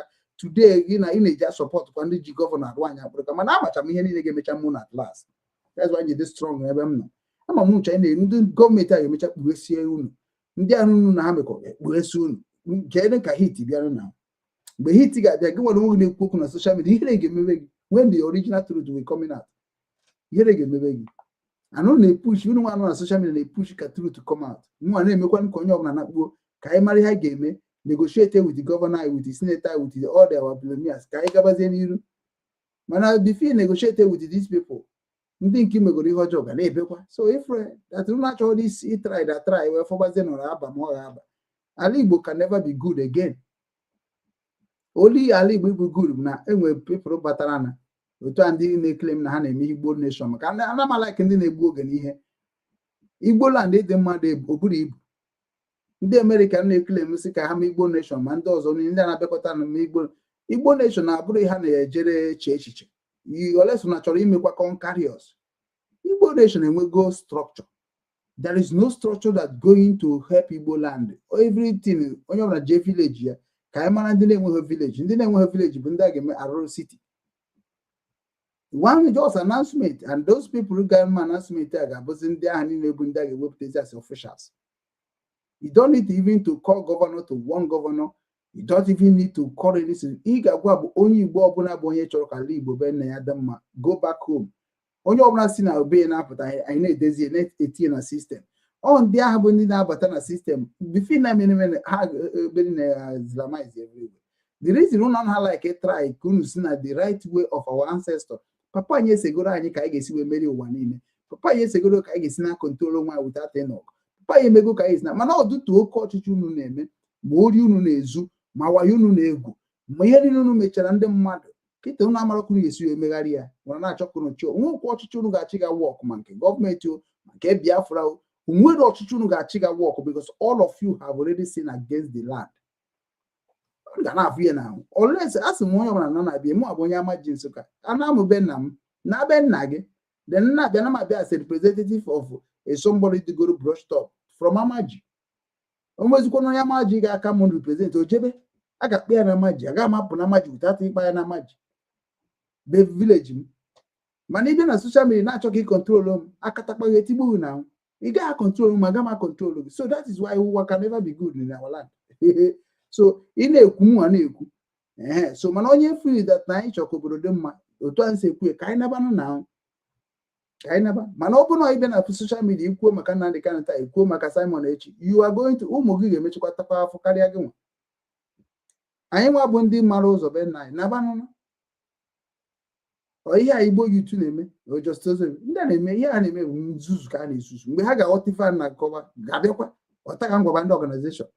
You cannot bring people together. Obi nwanne ka nji wee mee ihe niile eme ndị Anambra sị that na Obi nwanne ama control ha. Obi nwanne bụkwa mụnwa ha mebezi ha kpọwazi m Obi nwanne instead of ha ijikwaza Obi nwanne Anambra ka e nyere ha ha change ọma ọsịghị ọma mbụrụ onye ya na nwanne ha chee na Obi nwanne bụ mụnwa. If the stupidity of all of Anambra people, if the stupidity, very stupid and crazy people, very demolic people.